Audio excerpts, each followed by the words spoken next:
Hi, I'm Kenny Colbert with the Employers Association, and thanks for joining me for coffee. There was a bill that passed the U.S. House of Representatives this week called the Working Families Flexibility Act. If ultimately passed, this bill would make significant changes to the Fair Labor Standards Act and would allow comp time for non-exempt employees in the private sector. You may be aware of this.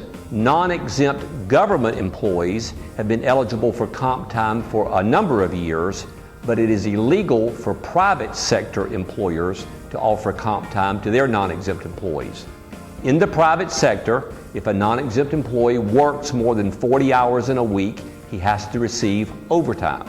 This bill, if ultimately passed by the Senate and signed by the President, would allow employees to bank up to 160 hours of comp time for the future.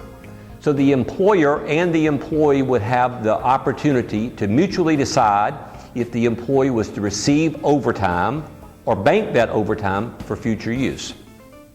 There are a lot of business sectors that are really in favor of this, primarily the construction industry. Let me give you an example. Let's say you have a construction employee who works a lot of hours in the summer and fall months when it's warm and dry. But when the winter and spring comes and it's cool and wet, he may be working short hours. This would allow this construction worker to bank future hours so that he could receive money in the fall and in the winter and even out his paychecks. Legislation similar to this act has been introduced several times before, but it really hasn't gone anywhere. It's interesting to see that it's already passed the House of Representatives and will soon be brought up in the Senate. The Working Families Flexibility Act is something to pay attention to. Thank you.